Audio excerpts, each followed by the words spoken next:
Merhaba arkadaşlar. Neler yaşadık neler programımıza hoş geldiniz.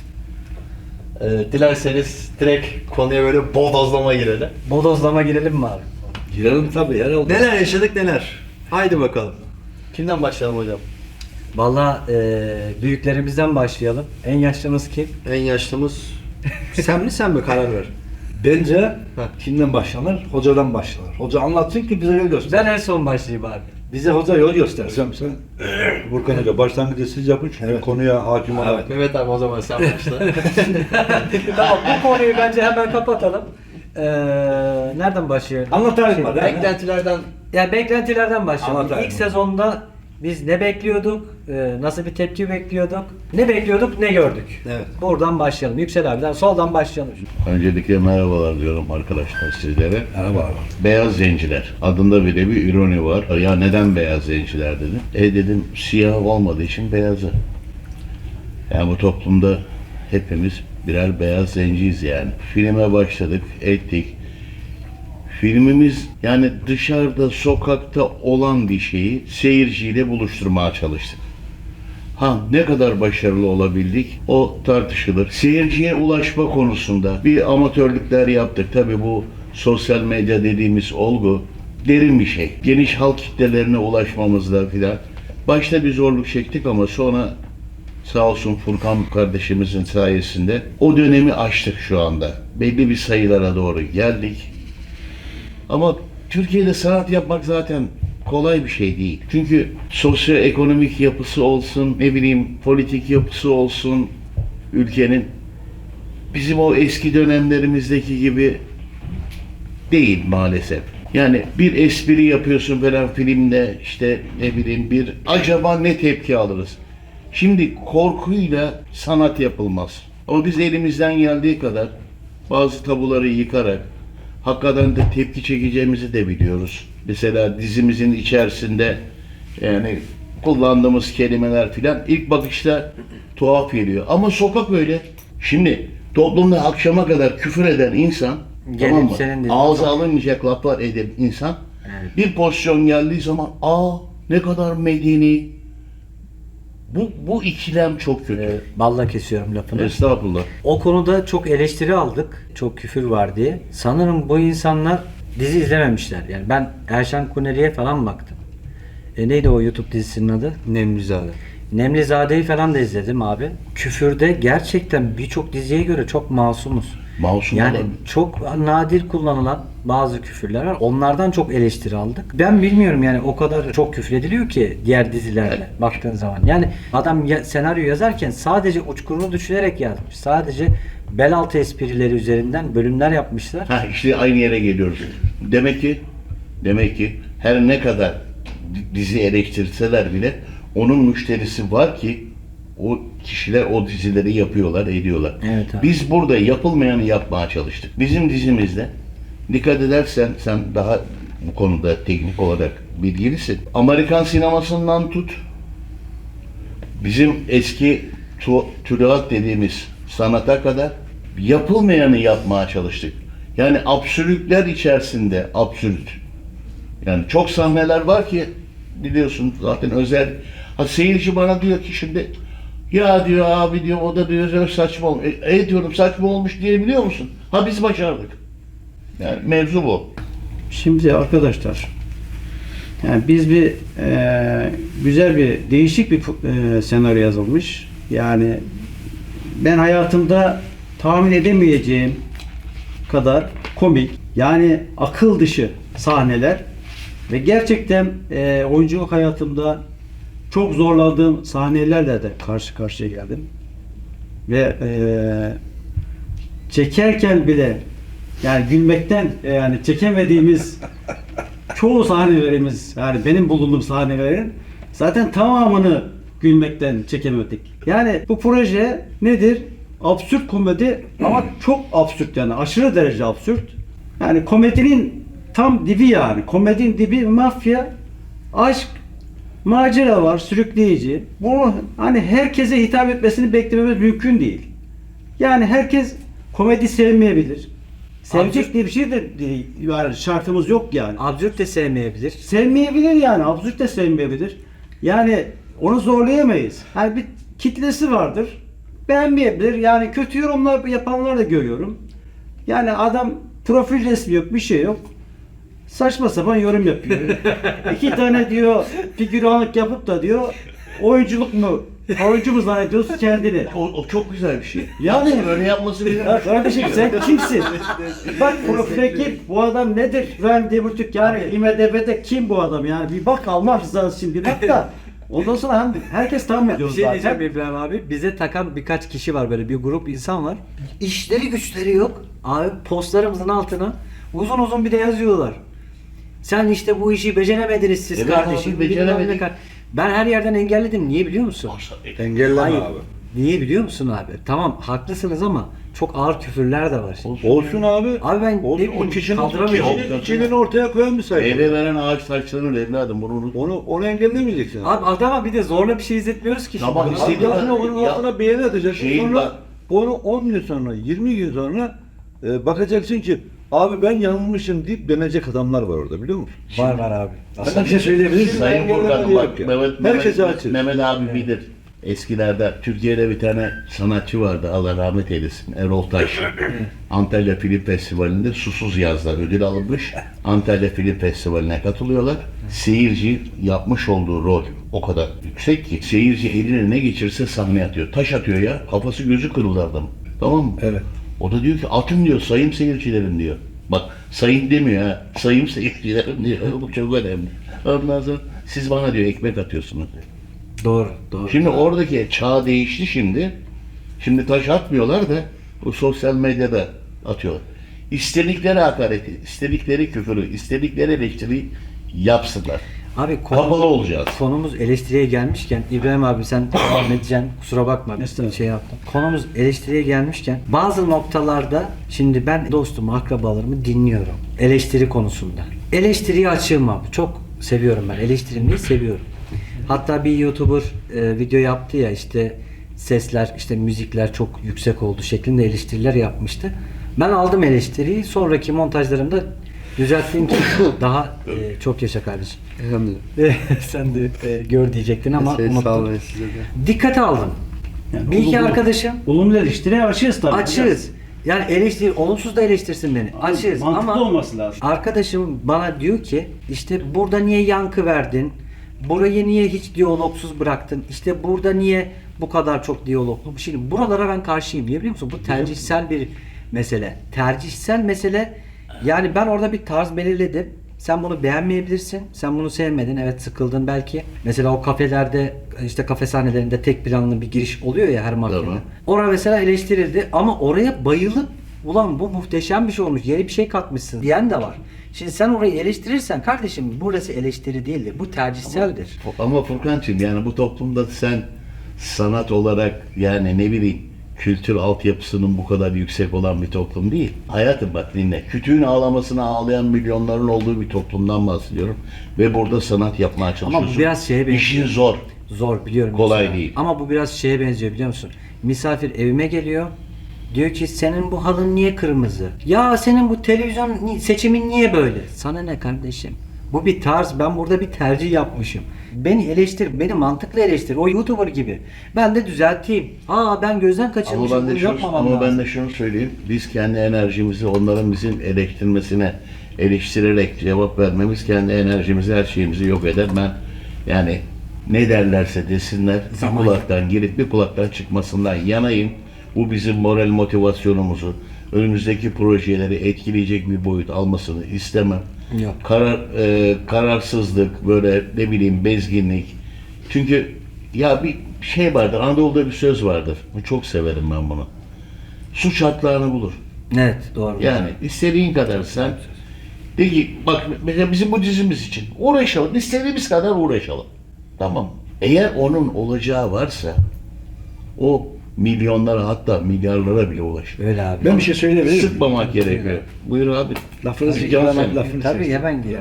Şimdi bunu bir insanlar ne yapıyor? Eleştiri yapıyor değil mi? Diyor ya eleştiri şöyle etti böyle etti. Demek ki bu adam bu diziyi izliyor. Tabii o da cepte bir. Cepte bir bravo. Olay bu. Bu olaya buradan bakmak lazım. Eleştiren de izliyor, eleştirmen de izliyor, kötü diyen de izliyor, iyi diyen de izliyor. Eğer o adam onu izlemese yapabilir mi? Öyle bir şey yazabilir mi? Abi sen haklısın orada.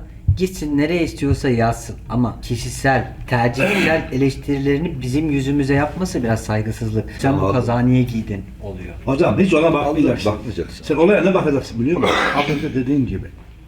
Senin yaptığın olayı bu adam izliyor mu? Olay bitmiştir. Olay hiç ona takmamak bile lazım. İbrahim abi lafın kesik. İbrahim abi Evet, devam et. buyur abi. Kusura bakma. Yani bu yola çıkarken oyuncu arkadaşlarımızın çoğu ilk kez kamera karşısına çıkmış. Esnaf, içimizden bir arkadaşımız. Yani bu sektörde ben 7 yıldır sektördeyim. Yani bir insana kendi özelliklerini göstermesi için kimse, bir yapımcı, bir yönetmen, menajer, yani bir tanıdığın yoksa, bir adamın yoksa, kolay kolay yani çok aranan bir yüz değilse, en son noktadayız yani biz. Şimdi biz aranan bir tipse, önce yapımcı kendisi söyledi bunu. Önce yapımcılar kendi arasında oyuncuları paslaşıyorlar. Ha, en son noktada benim tipolojimde birisi kendi aralarında yoksa beni çağırıyor. Ha, benim de tabii bazı özelliklerime bakıyor. Ama bizde öyle bir şey yok. Bizde genelde yani çok ünlü arkadaşımız yok. Genelde ilk kez kamera karşısına çıkan ve bunlara yani Furkan hocam sağ olsun, Furkan hocam sağ olsun. Yani bayağı bir özveriyle bunlara yardımcı olarak bunlardan hani oyunlarını aldı. Yani bu yönetmenlik yani arka planda kamera arkası bu durumlarda zor. Hani bir laf almak, oyun vermesini istemek. Yani adam zaten kamerayı görünce heyecanlanıyor, korkuyor, titriyor. İki laf normal konuşan bir kişi bile kendi adını söyleyemez. Böyle arkadaşlarım var benim yani. Konuşuyor kamera karşısında. Kesinlikle şimdiye kadar yani 10 yıldır, 20 yıldır sektörde olanlar var. Bir kere diyaloğu yok. Yani böyle insanlara fırsat vermek, kendini gösterebilmesine fırsat vermek güzel bir şey. Ya o konuda hakkını teslim etmek lazım. Yani benim gibi bir keresteyle oturdu adam. Şeyde, mobile yaptı adam ya. Doğru diyorsun. Yani 8'e 8 kereste. kolay değil yani. Ben hiç Bir de senin gibi. karşısına falan çıkmam. Bir de senin gibi. Güzel abi sen Hoşuna gitti değil mi? bizim gibilerin de güzel cehisatlı olur yani. Abi Bu sizde konuyu sonra görüşeceğiz seninle. şöyle söyleyeyim sana. O potansiyel var ki hani oluştu. Nasıl? Hayır, şunu demeye Kendinizi çalıştım. şey yapmayın. Muhakkak insanların içinde bir cevher vardır ama Sizde birçok bak dedi ki kamera karşısına geldiği zaman dedi Evet. duraksayabiliyor. Mesela burada da yönetmen devreye giriyor. O kişinin psikolojisinden anladığı için o anı absüre edebilmek için elinden gelen rahatlatmayı yapıyor. Ben bunu gördüm senden. Tamam mı? Mutlu oldum yani. Olay mutlu sonla bitti yani. Evet abi. Dur adam gülüyor. Bekle gülmesi bitsin. Tamam o gülsün abi o gülerken siz konuşuyorsunuz. Ben sana bir şey söyleyeyim mi? Yani bak o kadar hepimiz orada güzel oynadık. Hepimiz elimizden geleni yaptık. Ama gerçekten senin sahnelerinde yani öyle bahsettiğin kereste sahnesi değil yani. Gerçekten güzel. Seda ağzından ilk defa böyle güzel bir şeyler çıktı ya. Ya o nasıl şimdi az önce dedin ya alış altına atmıştık abi. Hep bizi gömüyordum. Ne oldu? Evet abi güzel. Yok abi. Kendine Şimdi gel. Biz yani yerinde yordamında Nöbetçiden alın bunu. Abi hangi kısım?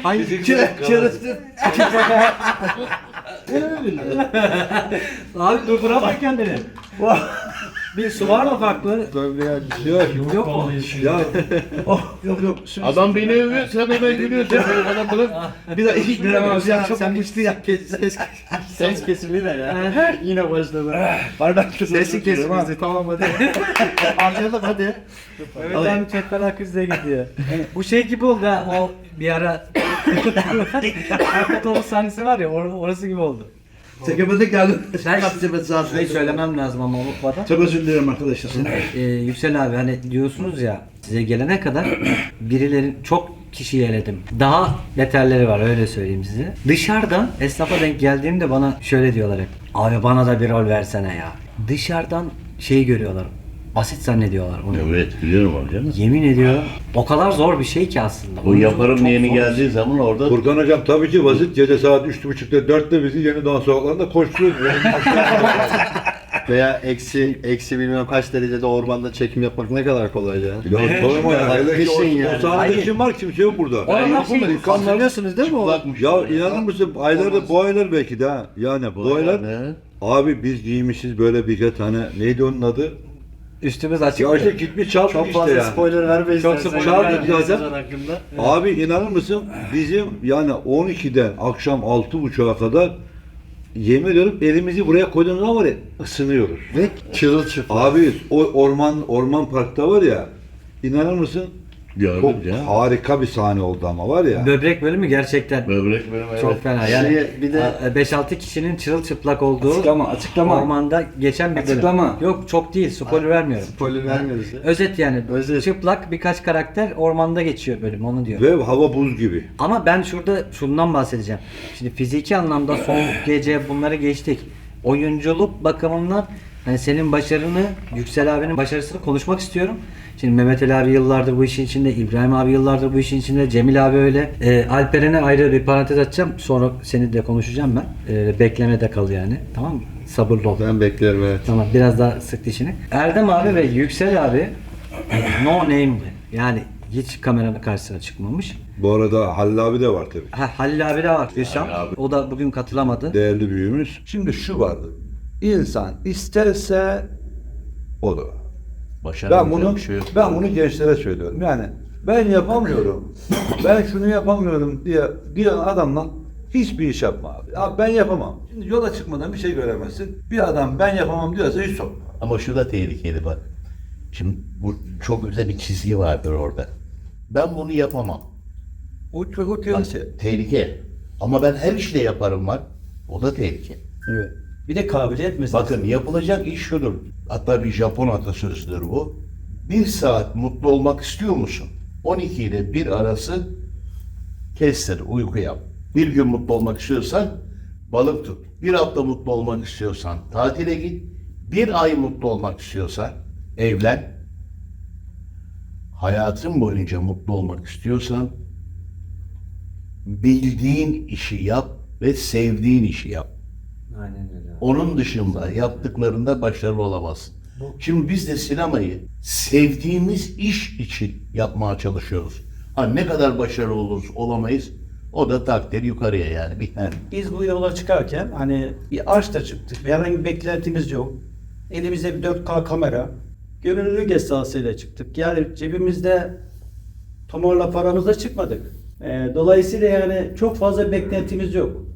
Ancak ortaya öyle güzel bir proje çıktı ki yani ben kendim bile yani çok hayret kaldım yani senaryonun bu şekilde nasıl işlendiğini. Yani bir sahne var. Hayatta ömür boyu unutmayacağım sahne. Benim çok dikkatimi çekti. Çatışmadan kaçarken bir arkadaşımız tutuyor, kişi geliyor, işiyor yani. Böyle bir sahne yani çok absürt yani onu döndür izle yani. Hani kaçarken kişi geliyor. Hani doğal ihtiyaç. Ama adam arkasında silahlar patlıyor. Kaçarken kişi ne yapıyor yani çok komik bir sahne. Yani nereden senarist bunu yazmış? Nereden aklına gelmiş? Yani gerçekten benim dikkatimi çeken bir sahnelerden biri.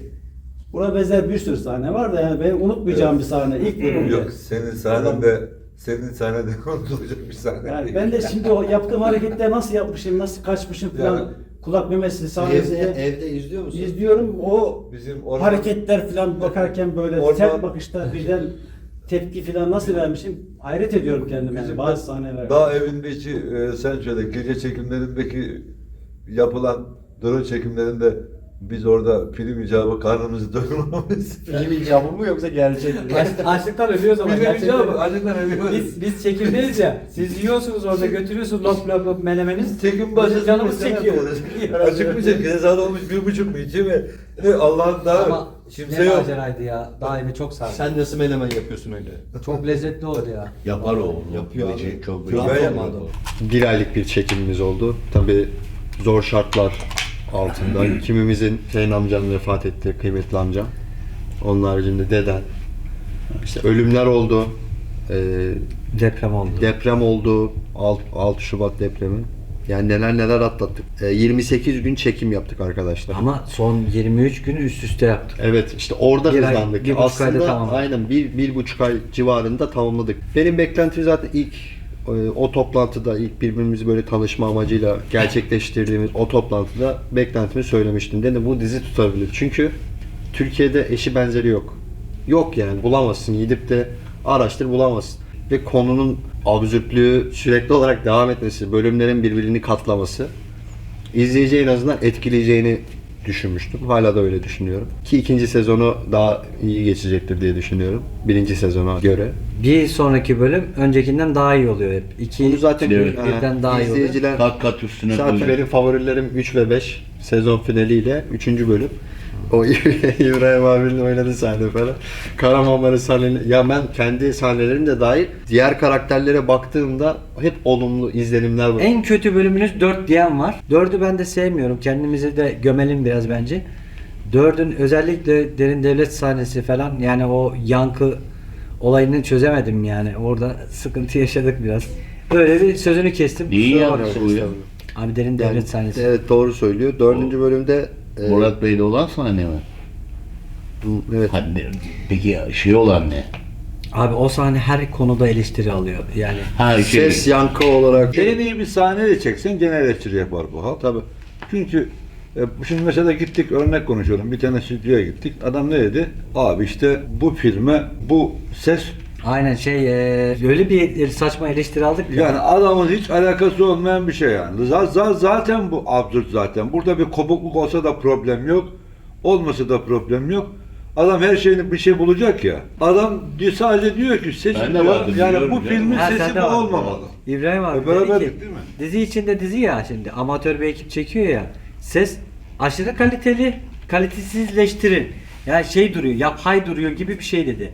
Yani çok kaliteli olduğu için amatör bir ekip çektiği için çok duruyor absürt duruyor. Çok yani kaliteli bir eleştirmeye ses. bir şey arıyor anladın mı adam? Ama bir televizyonda Yüksel abi televizyonda açtı patlıyor görüntüler patlıyor kumlanma falan yapıyor. Aman Allah'ım dedim nerede hata yaptım korkuyorum diken üstündeyim izletiyoruz ya o ara. Ay, elim ayağım titriyor. Görüntüler kumlanma yapıyor böyle tamam mı? Dedim nerede hata yapıyoruz? Böyle üzülüyorum. Baktım adamlar da izliyor. Sonuna kadar izlediler zaten. Şöyle Böyle. dedi, İki başta- açalım dediler. Bakalım dediler. Sonuna kadar seyretmeye Sonuna kadar çalışıyorlar. seyrettiler. Ondan sonra Evet. dediler. Ya biraz ışık problem galiba. Kumlanma falan var galiba falan yaptılar. Ben diyorum içimden Allah'ım nerede hatayı ettim şimdi. Doğru renk gösteren bütün ayarlamaları yaptım. Monitörü doğru ayarladım her şeyi falan. Aradan biraz zaman geçti. Açtılar ATV'yi. ATV'de bir program var. Bütün kadınların yüzleri patlıyor. Her yer kumlanma, ışıklar patlıyor. Meğer televizyonda Televizyonda sorun televizyonda. Yok, ayarlarında sıkıntı var. Yani renk ayarları. Ama eleştirecek ya şimdi. Amatörsünüz diyecek ya. Ama YouTube birinin dizisi. profesyonel demesiyle, birinin amatör demesiyle olmuyor. Aynı şeye gelir. Arada kusura bakma giriyoruz. Önemli konular Tabii, olduğu tabii. zaman gireceğiz yani. Konuşacağız Bir şey yani. demedim. Burada alınmaca güzelmeci yok. Oh, sakin ama. Sakin. Sakin. Burası yeri değil. Burası yeri değil. Şimdi az önce dediklerinize de eklemeler yapayım. Şimdi bazı arkadaşlar var benim. Açmış bazı sahneleri izlemiş. Diyor ben diyor diziyi beğenmedim. Bana bunu söyledi. Dedim ne güzel beğenmemişsin. Beğenmezsen paylaş o Yok zaman. yok dedim ne güzel beğenmemişsin. Ne güzel dedim mutlu olur dedim. Dedim sen diziyi baştan sona izledin mi? Dedi yok izlemedim öyle attığın kesitleri işte Instagram'dan Kopuz filmin işte veya senin Furkan Hoca'nın attığı şeyleri izleyerek öyle izledim diyor. Dedim sen baştan sona izlememişsin beni ne hakla eleştiriyorsun dedim ya. Ya izlememiş tamam mı? Bak benim kızdığım nokta burası işte. Sen baştan sona bizim gösterdiğimiz o emek var burada. Sen geliyorsun diziyi izlemedin ama işte oraya attığımız şeylere dayanaraktan işte bir sahne o sahneyi gülmeyebilirsin ama bir izle bakalım nasıl bir dizi çektik ya. Diyecektim ki sen aman güzel mi? Lafın kısası. Ya uzun lafı kısası. Arkadaşlar diziyi izlemeden, etmeden eleştiri yapmayın. Bir saniye gördün de hemen diziye böyle bir damga vuruyorlar. Ha nasıl bir dizi lan falan diyorlar. Bir izle kardeşim, bir izle ondan sonra gel karşıma efendi bir şekilde söyle bana. Ben kardeşim diziyi beğenmedim. Saygı duyuyorum bak. Herkese hitap eder etmez orası tartışılır. 2024'ün Ekim ayında başladık. Şu anda geldiğimiz nokta 10.000. 10.000 aboneye ulaşmışız. Şu an 5 bölüm yayınladık. Shortlardan olsun, işte fragmanlardan olsun, her yerden abone geldi. Instagram'dan tanıtımını yapıyoruz. Hani bir şekilde başardık yani. Buraya ulaşmak, bu raddelere getirmek öyle kolay Şöyle değil. Alperen, ben biraz daha yüksek beklentim içindeydim. Birkaç senedir bu işin içinde olmayınca popüler kültürün korkunç yüzünü yeni tanıdım. Uzun zaman sonra gelince sosyal medyanın ne durumda olduğunu, reklamların nasıl döndüğünü, bu işi yeni fark ettim. Google Ads uzmanı oldum yani. Yani işin artık kurgu kısmı, yönetmenlik kısmı, ekip kısmı, bunları geçtim. Artık reklam verme falan, bu aşamalara girdim. Çok acayip deneyimler kazandım. Çok şey öğrendim. Eskiden biz 8 cinayetini, bilinçsizleri falan yaptığımız dönemde insanlar birbirlerine destek olurlardı. Paylaşımda, işte şu ekip film yapmış, gidelim destek olalım. Bir gala yapardık, şehir dışından insanlar gelirdi abi. Destek olalım. Bunlar sanata yeni adım atıyor şeklinde. Salonları doldururlardı falan. Herkes destek olurdu. Sanat camiasından insanlar gelirdi. Bağlantı kurardı. Şimdi abi herkes yapayalnız. Herkes yalnız. Ve bizim camiamızda ekmek gerçekten zenginlere veriliyor. İhtiyacı olana ekmek yok bu camiada. Ya o zaten düzenin getirmiş olduğu şey o. Biliyorsunuz yakın zamanlarda 2 popüler dizi var. Biri Squid Game, 2 Gassal. Mesela Gassal öyle bir yatırım yapılmış ki herkesin gözüne sokuldu. Sürü psikolojisi ya. Açılan hesaplarda da işte ben hayatımda böyle dizi görmedim. Böyle final olamaz. Böyle bir dizi. Şimdi bakın, ben de izledim. Gassal çok güzel de bir dizi. Ben de beğendim. Herkesin gözüne sokulduğu için bir reklam, yani bir yatırım yapılmış. Para var. Bizde o yok. Yani o olmadığı için biz küçük bir havuzumuz var ama küçük verdiğimiz için herkesin gözüne sokamıyoruz. Yani biz de bir milyonlara ulaşsa proje, diyeceğiz ki en azından tuttu veya tutmadı. Ama bunlar hep küçük şeylerle, kuruşlarla falan hesaplayarak gidiyoruz. Çünkü sponsor yok. Çaldığımız kapılar var. Bizi çağıran iş adamları var. Bazı görüşmeler yaptık. Yaptık biliyorum. Sonuç fiyasko. Bu insanların gözüne sokulmadı. Parça gidiyor. Adamlar keşfette görüyor. Şimdi son paylaşımlarımız artık 50 binleri, 60 binleri bulmaya başladı. İlk zamanları hatırlayın, 1000-2000 anca izleniyordu. Evet.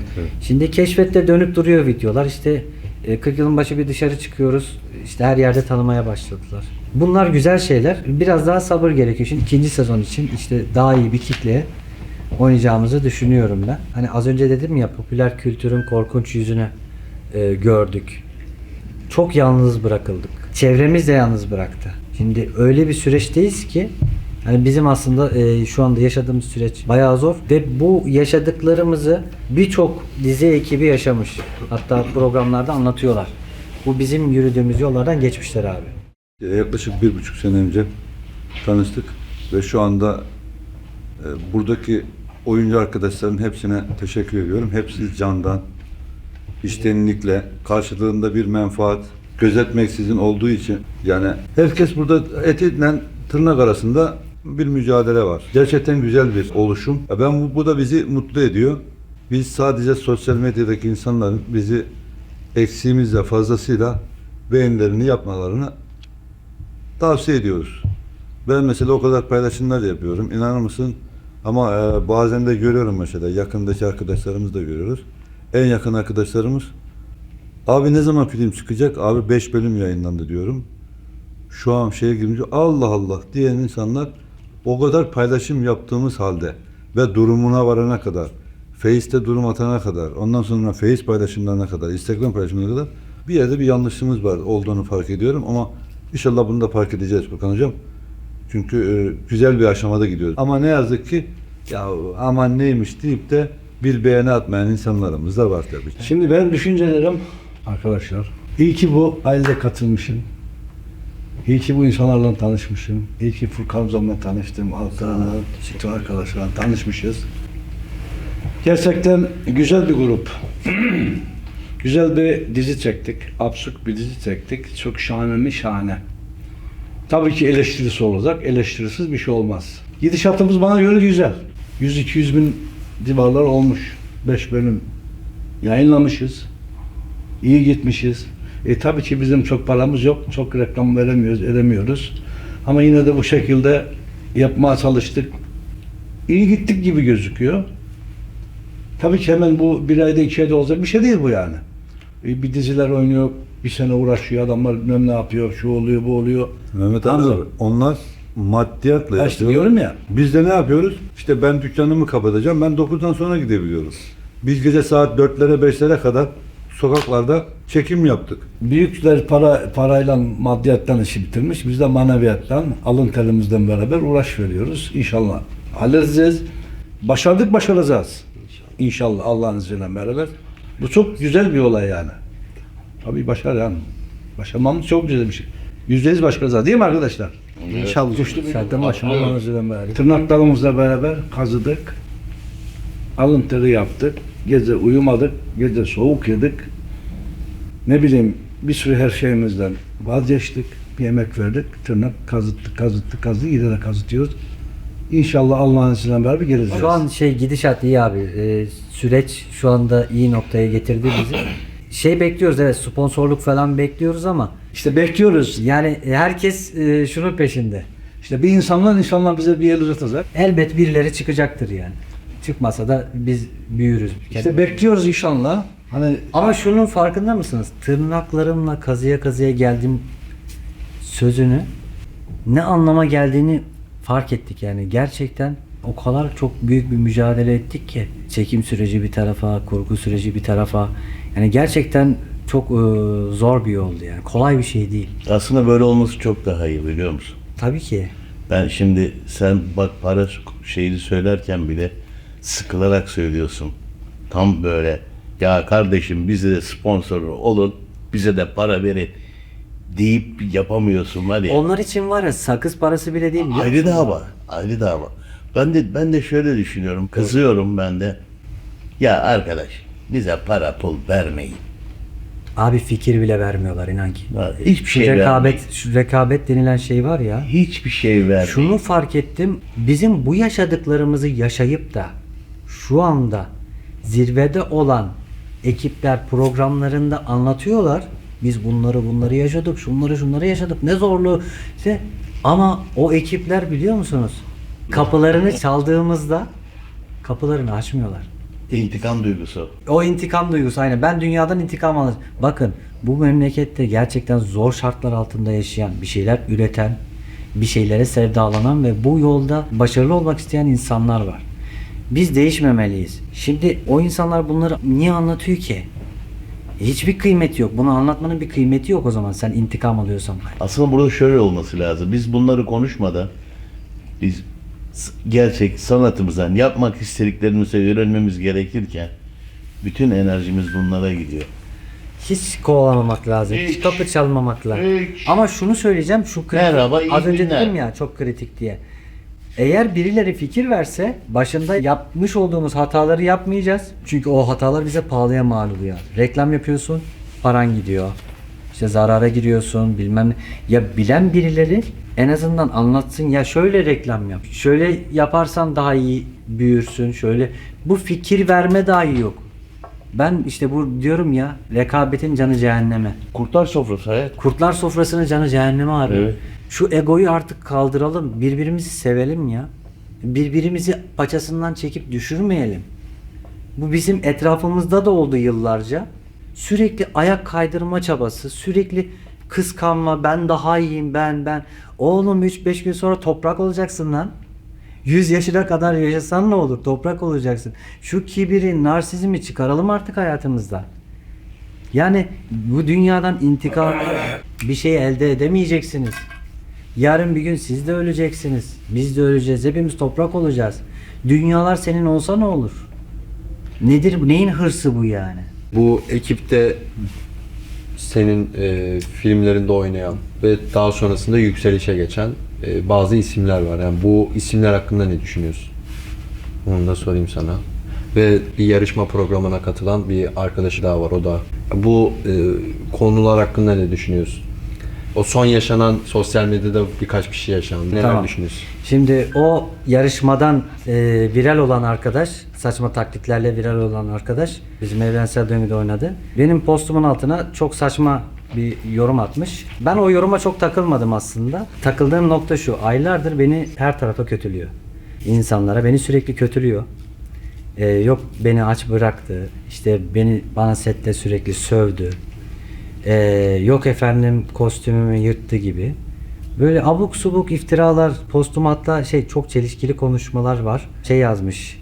İkinci filmde neden oynamadım biliyor musunuz? İşte bir daha bu herifi görmemek için falan. Senaryoda zaten ölüyorsun ilk filmde. Yani aslında arkadaşım ne olduğu belli. Biraz merhametten kaybettiğimi düşünüyorum. Çünkü ilk mülakat zamanları, toplantı zamanlarında kendisi demişti.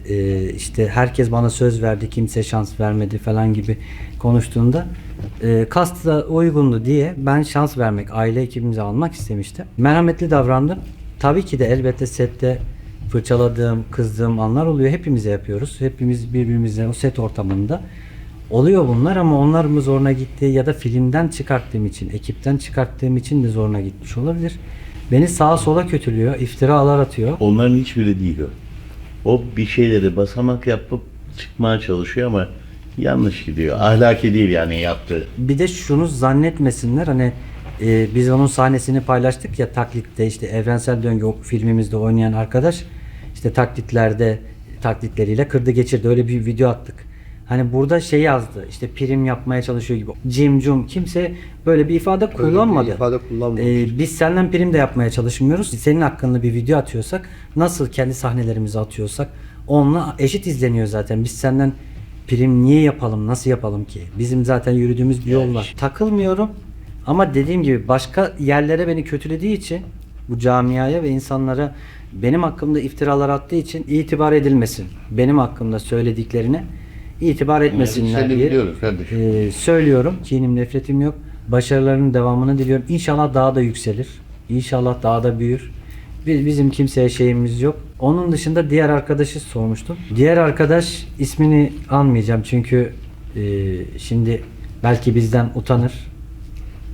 Yani belki biz onun yanında küçüğüz yani şimdi.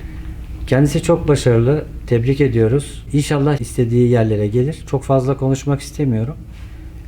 Doğru zamanda konuşurum ama şu anda kimseye şeyim yok benim. Yani herkesi seviyorum ben. Kimseye kötü bir düşüncem şeyim yok. Başarılarının devamını diliyorum. Şunun mesajını vermek istiyorum. İnsan kendine tapmamalı. Kimse küçük dağları ben yarattım edasında olmamalı. Evet. Belki bizim düşüncemiz yanlıştır be. Doğruyu belki onlar yapıyordur ama öyle de bir şey var. Yok yanlış. Yanlış yanlıştır değil mi? Yanlıştır abi. Onların yanlış. Çok ilgili bir abiye benziyor bu. Yüksel abi. Hayat bazen kişiye öyle zamanlarda öyle dersler, öyle tokatlar atar, öyle dersler verir ki akıllanmazsın bir daha verir. Akıllanmazsın bir daha verir. Hayat böyledir. Ya sen adam olacaksın ya da bu tokadı hep yiyeceksin der hayat. Bazen bir şeylerden ders çıkartmak gerekiyor.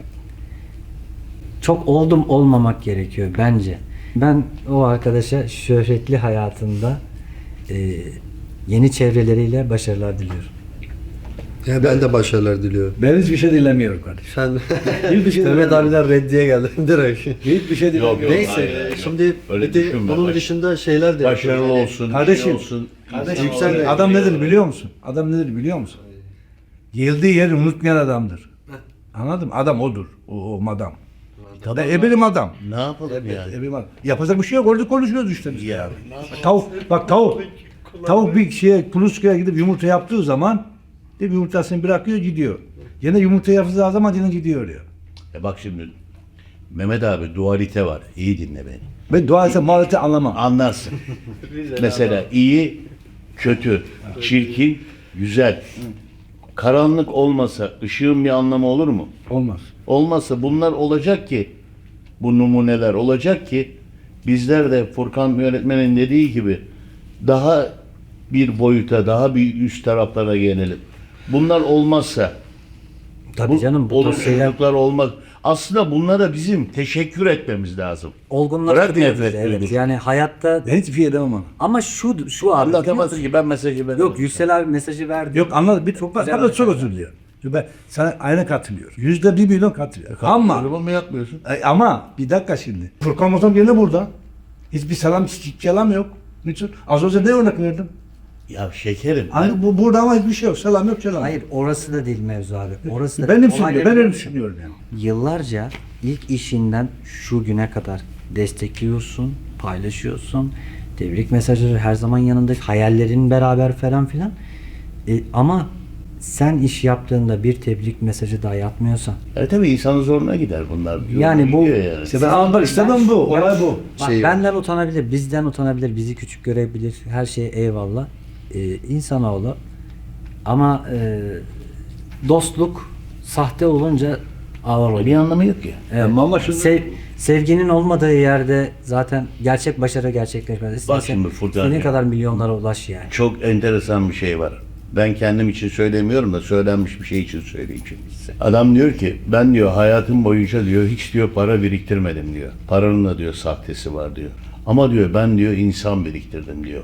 Ama diyor insanın da diyor sahtesi var diyor. Ama diyor inadına ben yine diyor insan biriktirmeye devam edeceğim. Bu konuda yılmayacaksın kardeşim. Sakın ha. Ha dile getir, içini dök. Etle kemikle yaratılmış bir insansın. Bunları söylemen çok normal, rahatlaman açısından. Ama bu böyle, düzen böyle, sistem böyle. Buna hiç Tecrübelerine değil. takılmayalım yani. Hayattan pahalı şey Derim nedir? ama Tecrübe. o infialin de haklısın. O ahde vefalın olmayışında haklısın. Yeri geliyor bir parça ekmeği beraber paylaşıyorsun, ediyorsun. Yani bunu ben kendi hayatımda da çok yaşadığım bir olay olduğu için. Yani 30 yıllık bir şeylerini falan da bırakabiliyorsun. Olur be. Problem değil. Şöyle bir şey var. İkinci sezonda bizi neler bekliyor? Bir de bu konuyla ilgili bir şeyler söyleyelim izleyicilere. Şu an kesin bir tarih vermeyeceğiz. İkinci sezon, yani ilk sezonda nasıl bir sonraki bölüm öncekinden daha iyiydi. İkinci sezonda da Kesinlikle. bizim özellikle beklentimiz yüksek. Bizim 2-3 dezavantajımız var dizinin yayılması anlamında. Bir, zenci kelimesine çok takıldık. Çok araştırma yaptım. Yani gerçekten ırkçı söylem, nasıl diyeyim, YouTube politikalarına uymuyor. Instagram'da her yerde sıkıntı yok.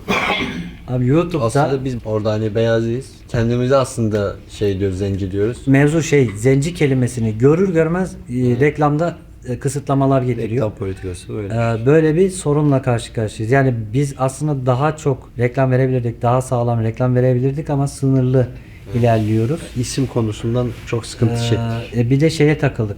Şimdi çoğu oyuncu arkadaşlarımız no name falan olunca, kalabalık bir kadro olunca diziye aşinalığı kolay veremedik seyirciye. Aşinalık konusunda nasıl diyeyim? Kadro fazla olduğundan dolayı. Aynen, bir konsey gösteriyor, bir orası gösteriyor, bir orası derken insanlar tam aşinalık kuramıyor. Ama 2-3 kişili bir şey olsa, bir dizi olsa mesela Akış falan, o zaman tabii hani hemen kurarlardı ama öyle bir şey değil. Yani. Değerlendirilebilir bir yani. konsey- Önümüzdeki projelerde sizin dediğiniz gibi de olabilir yani. Abi şu anda önümüzde, buradan da bilgisini vereyim, İnanılmaz projeler var. Birkaç tane proje var. Hatta bir tanesinde şu anda karar verdik gibi bir şey. Bir de iş teklifi var Mersin'den. Çok güzel bir proje geldi. Hatta sponsorluk da. Sağ olsun. Komedi değil ama gizem türünde bir film. Bakalım, iş teklifi de var. Karar verme aşamasında olduğumuz bir durum komedisi de var. Ama ikinci sezon kesin geliyor, yani yayınlanacak. Onun dışında başka ne vardı? Başka bir şey yok. Bir şey daha var. 3 konuydu. 3 konu. 3 konuyu da konuştuk. Emin misin? Yeni dizi. Tamam, hepsini konuşmuşuz da. O zaman bir veda yap. Nasıl Ya yapayım? son sözlerinizi söyle. Yüksel abi. Birileri alalım isterseniz. Sen son sözde idama mı gidiyoruz? Yani son sözde Yok yani. Hakkınızı helal edin. Son sözlerinizi derken şimdi veda edelim. Beklentimiz izleyicilerimizin artması. İzleyen kişilere de mutlaka şöyle nokta bile olsa bir yorum yapmasını istiyoruz. Bu bizi mutlu eder gerçekten. Bütün arkadaşlarıma, yani yorum yapan arkadaşlarıma mutlaka dönüş sağlayacağım yani uygun zamanlarda. Teşekkür ederim. vallahi bir yola çıktık. Buraya kadar getirdik. Allah utandırmasın. Bundan sonraki güzel projelerde birlikte olmamız, devam etmemiz. Bizim gayemiz sanat yapmak. Yani bizim gayemiz üzüm yemek, bağcayı dövmek değil. Herkese Allah hayırlı işler versin. Bol kazançlar versin.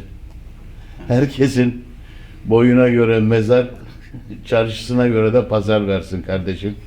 Bu tip şeylerle Yani yaz yazlığını, kış kışlığını bilmem ne dedi zaten yapacak. Bunlara alışıp olalım. Yılmayalım. Söyleyeceklerim bundan ibarettir. Hepinize de teşekkür ediyorum. Güzel bir oturum oldu. Güzel bir konuşmalar yaptık. Ben ikinci sezondan çok iyi şeyler bekliyorum ve olacağını da tahmin ediyorum, umuyorum. Gelen bütün arkadaşlara teşekkür ediyorum. Beyaz Zenciler diziden Şefik. 5 bölümümüzü yayınladık. Şu an finale girdik. Finalden sonra Sezon. sezona girdik. Sosyal medya üzerinden de yani çok zor değil. Parmağınızın ucuyla beğen, kaydet, paylaş. Ufacık da bir yorum bizi mutlu eder. Bir de bana niye bakarak söylüyorsun? Sen de söyle, son sözümü ben söyleyeyim bir. İzin alır ama bir izin. Herkese çok teşekkür ederiz. İyi günler. Ay pardon. Herkese, hepinize çok teşekkür ediyoruz bizi izlediğiniz için. Çok teşekkürler. Sağ olun. Ben de teşekkür ederim. Sağ olun, teşekkürler. Allah razı olsun. Bana niye bakıyorsun? Oraya baktı ya. Ezan okunuyor. Evet yani bayağı bir eğlenceli bir program oldu. Kendi aramızda istişareler yaptık. Söyleyeceklerim bu kadar. Tamamdır. Sağ olasın, var olun. Bütün yurt içi ve yurt dışı arkadaşlara, izleyen arkadaşlara, yurt dışında çok destek gördük. Teşekkür ediyoruz. Bu arada senin de yurt dışından arkadaşlar bayağı bir destek oldu. Vallahi çok güzel kitle elde ettik o senin sayende. Ya Hindistan'dan, Pakistan'dan. Hepsi tabii. Endonezya'dan, özellikle Endonezya Özellikle aynı. çok Ben de arkadaşlarımız şaşırdım var. Şey var ya, ne kadar ilginç.